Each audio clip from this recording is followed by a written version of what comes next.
শোণিতপুৰ জিলাৰ অন্তৰ্গত ঢেকিয়াজুলি আৰক্ষী থানা এলেকাৰ গাধাজুলিত এগৰাকী মহিলাক মাৰপিট কৰাৰ অভিযোগ উঠিছে মহিলাগৰাকীৰ নিজৰ স্বামীৰ বিৰুদ্ধে। ইয়াকে লৈ আজি ঢেকিয়াজুলি আৰক্ষী থানাত এজাহাৰ দাখিল কৰিছে ভুক্তভোগী মহিলাগৰাকীয়ে।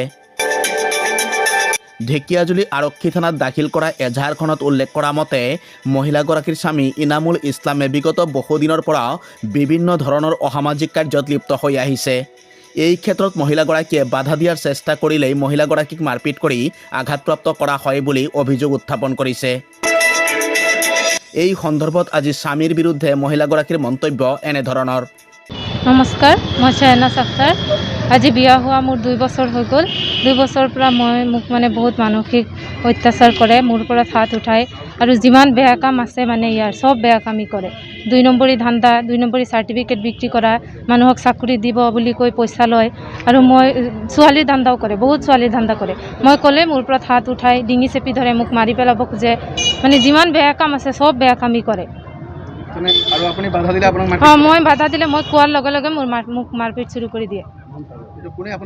মোৰ স্বামীয়ে। তেওঁৰ নাম ইনামুল ইছলাম, নগাঁও ডিষ্ট্ৰিক্টৰ ভৰিদোৱা মধ্য ইংৰাজী বিদ্যালয়ত তেওঁ চাকৰি কৰে।